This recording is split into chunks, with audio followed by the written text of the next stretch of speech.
சாய்ராம். என் அன்பு செல்லமே, என்னுடைய தங்கமே, வாழவே பிடிக்கவில்லை.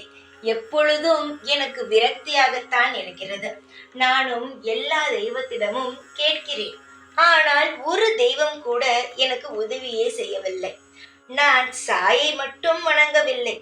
சாயை தாண்டி பல தெய்வங்களை என் இஷ்ட தெய்வமாக நான் வணங்குகிறேன். ஆனால் ஒரு தெய்வம் கூட எனக்கு உதவி செய்யவே இல்லையே என்று நினைக்கிறாய். ஒன்று கவனித்தாயா? நீ ஒரு தெய்வம் வணங்கவில்லை, பல தெய்வங்கள் வணங்குகிறாய். ஆனால் பல தெய்வமும் நீ கேட்ட ஒன்றை செய்யவில்லை. அப்பொழுது காரணம் என்பது என்னவென்று நீயே புரிந்திருக்கலாமே. அந்த விஷயமானது சரியில்லை என்று எல்லா தெய்வமும் ஒதுங்கி நிற்கிறது. ஏதாவது ஒரு விஷயம் நல்லதாக இருந்தால் உடனடியாக நடந்துவிடும். அதுவே ஒரு விஷயம் கெட்டதாக இருக்கிறது என்றால் அது கால தாமதமாகும். சில சமயம் அந்த வேலையோ அந்த விஷயமோ கிடைக்கும். அதுவும் தாண்டி கிடைக்கவில்லை என்றால் அது உன் வாழ்க்கையில் ஒத்து போகாதது என்றுதான் அர்த்தம். புரிகிறதா? தெய்வங்களானது மனிதர்களை கஷ்டப்படுத்துவதற்காக அல்ல. மனிதர்கள் தன் தேவைகளை தெய்வத்திடம் கேட்டு பெற வேண்டும் என்பதற்காகத்தான் தெய்வம்.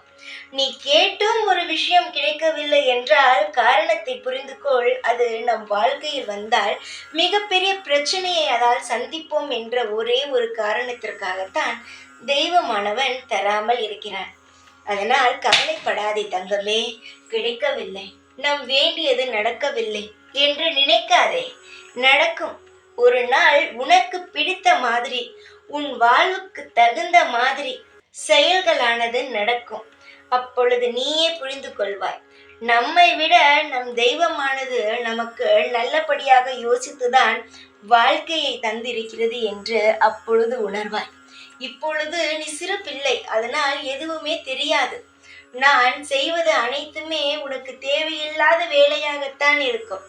ஆனால் நீ நினைத்ததை விட வேறொரு விஷயம் உனக்கு சந்தோஷத்தை தரும்படி நடந்தால் அப்பொழுதுதான் புரியும். எல்லோரும் என்ன நினைக்கிறீர்கள்? எதுவுமே தெரியாது. உங்களுக்கு வாழ்க்கை எதிர்காலம் எப்படி அமைய போகிறது என்று தெரியாது. நீங்கள் ஒன்று ஆசைப்படுவீர்கள், ஆனால் கிடைப்பது வேறொன்றாக இருக்கும் பொழுது கஷ்டமாக இருக்கும். ஆனால் அதுவே சில நாட்களுக்கு அப்புறம் நாம் நினைத்ததை விட வாழ்க்கை இப்பொழுதுதான் அருமையாக இருக்கிறது. தெய்வத்திற்கு எல்லாம் தெரியும், நாம் தான் அவசரப்பட்டு விட்டோம் என்று நீ ஏன் நினைப்பாய்? தங்கமே, உன் வாழ்க்கையில் ஒன்று கிடைக்கவில்லை என்றால் கவலைப்படாதே. நிச்சயமாக அதைவிட அமோகமான சில விஷயங்கள் கிடைக்கும்.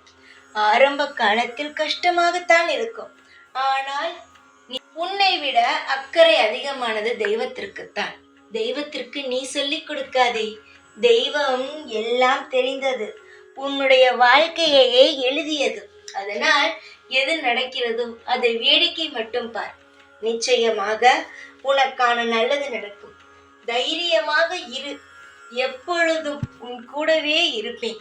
இந்த சாய்நாத். ஓம் சாய்ராம்.